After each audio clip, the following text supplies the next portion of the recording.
Hello everyone, it's Shane Kanto, your Wasteland reviewer, and I'm here to review VFW. And what I would like to call this is the RoboCop of 2020. And you're wondering why it's that comparison? This feels so 80s. Like, crazy over-the-top gore, like, really powerful score, and it's even shot like it looks like it's straight out of the 1980s. And that's the vibe that I kept getting, was like, this feels like it was made by Paul Verhoeven right out of late 1980s.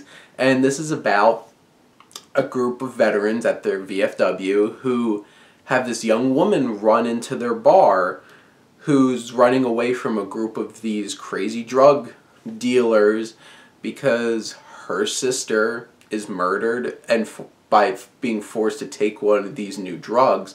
And basically you have what's equivalent to like a one-place zombie invasion film, except they're crazy drug addicts and not zombies. But basically zombies because of the drugs that they're on. And this movie is crazy. It's crazy over the top. It has all of those, like, there's no CGI, it's like using the practical effects, and it looks very much like gritty, like, looks like John Carpenter should have made this movie in the 1980s, and they just plopped it and released it in 2020. And it's really carried by a cast of pretty impressive, like, action stars or former, like, badass actors of film. Like, Stephen Lang's the main character in this. You have William Sadler, who played the main villain in Die Hard 2, and also Death in Bill and Ted. You had Fred Williamson, and just, there's even George Wendt makes a cameo from Cheers.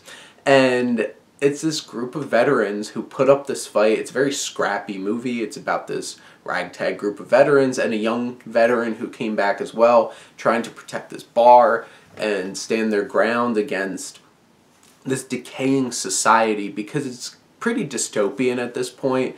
It seems like in Detroit, and they're just trying to fight this decaying disease in their neighborhood. And it's all based off of these drugs, and it has those commentaries similar to those 80s movies that, like any John Carpenter, has those underlying social commentaries. And this one's definitely like the war on drugs and dealing with that and what it does to society around it. And talking about, like, extremely addictive drugs, I'm like, I don't think this is a commentary on smoking marijuana. This is some hard drugs and very destructive drugs. And there's crazy action. It's competently made.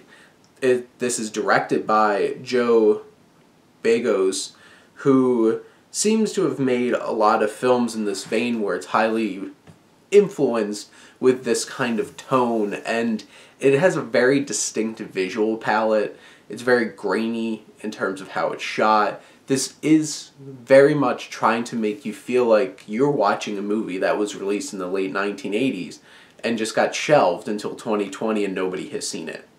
And it accomplishes that so well.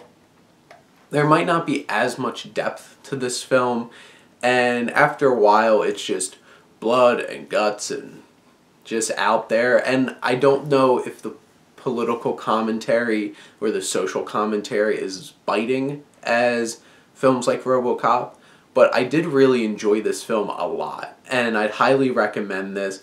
Obviously, if you're staunchly against gore and violence, this isn't going to be the film for you, but if you're down for a very old school kind of action film that has a bit of brain to it and plenty of brains to it, then check out VFW.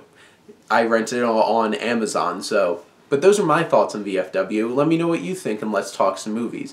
But thank you as always for tuning in and supporting your Wasteland reviewer.